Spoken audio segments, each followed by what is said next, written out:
Hey drivers, I have a quick real-time update for you, just so you know what's going on around the shop and on the channel. The big news is we are finally finding time to actually work in the shop. Believe it or not, we went a long time without doing anything in the shop because there were so many other responsibilities to take care of. Here is a new to us machine. We picked this up last fall. You haven't seen it on the channel yet, but I am going to be making a video right after filming this update, and I'll share it with you just as soon as possible. This is 4 heads on this thing. We're gonna try and get at least one of them to run today because we're involved in a project where we need to drill a bunch of holes, and this would just be a fun way to do it. What's the project? We're making a whole bunch of brackets for a couple garage door installs. For anyone really paying attention, there's a spoiler in there. Anyway, we've fired up a couple of our old machines for the first time in a year, and I can't be more thrilled to be using this stuff. Here's the old mill drill that you'll remember.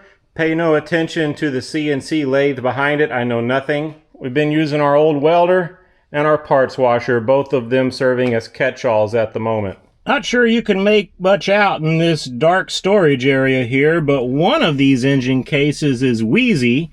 Another one is the Double Trouble block, and who knows what else.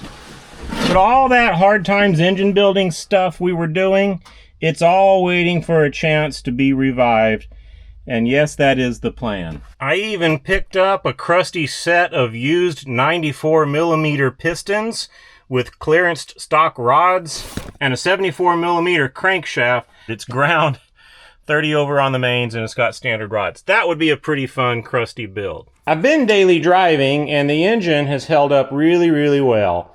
However, if something awful happens, this is a rebuilt 1776 that I think we could go through pretty quickly and get it on the road. The thing that I don't understand about this block is that they put a C45 in it, and it has stock single springs. So something doesn't really add up there, and we'd have to change something. My inclination is to go with a much milder cam. Who knows, we'll cross that bridge when we get there. So we're gonna stay focused on the important stuff, taking care of our friends and family and working in the shop every chance that we get to build this place up into what we envisioned in this video here all the way back in June of last year. Somebody asked about Wally at some point, and I've just interrupted his sleep. He's hanging out in front of the old John Deere Model M tractor. He's kind of been hanging out here for the last few weeks.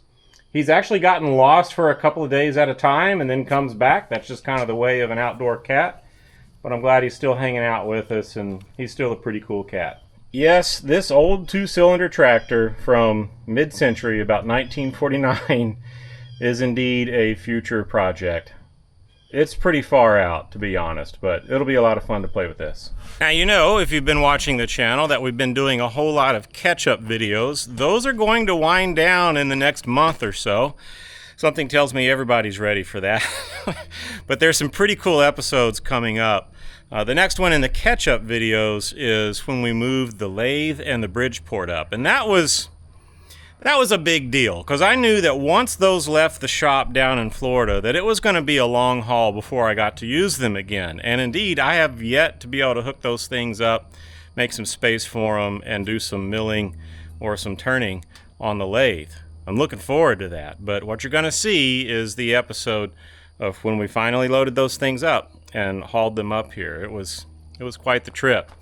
And then, eventually, the trip where we jump in the RV, that's like all we got left down there, pulling Dweezil behind us, and made the last trip north. And a couple of surprises along the way. So tune in for those. There are a couple of VW events here in this area, or, you know, within driving distance, that I'm going to try and make it to. So keep an eye out. If all that works out, I'm going to try and do some content as well. Don't know if it'll be a live stream or kind of a live to video thing like we did at Nodo a year ago. I mean, that worked out pretty cool. So it may be something like that. But keep an eye out for some more VW stuff coming in the way of event coverage here in our new area in the Carolinas. If you made it this far in the video, I want to thank you for being such dedicated viewers of Haptic Garage. We truly appreciate having you here, your comments if you're so inclined, and the fact that you come back to see what we're doing. I'll let you in on a little something something. A couple of months ago, we quietly opened up memberships on the channel. Didn't want to make a huge thing out of it, and it still isn't. It's very simple, it's very low cost, and really all it does is give you early access to the regular videos. If you're interested in an extra way to support the channel beyond your viewership, which is already enough, well, here's an option for you. If you're not into that, don't worry about it. Again, I'm just happy to have you here. And our regular videos still get posted to everybody. What we're doing here is keeping the project alive and driving the dream. We'll see you in the next one.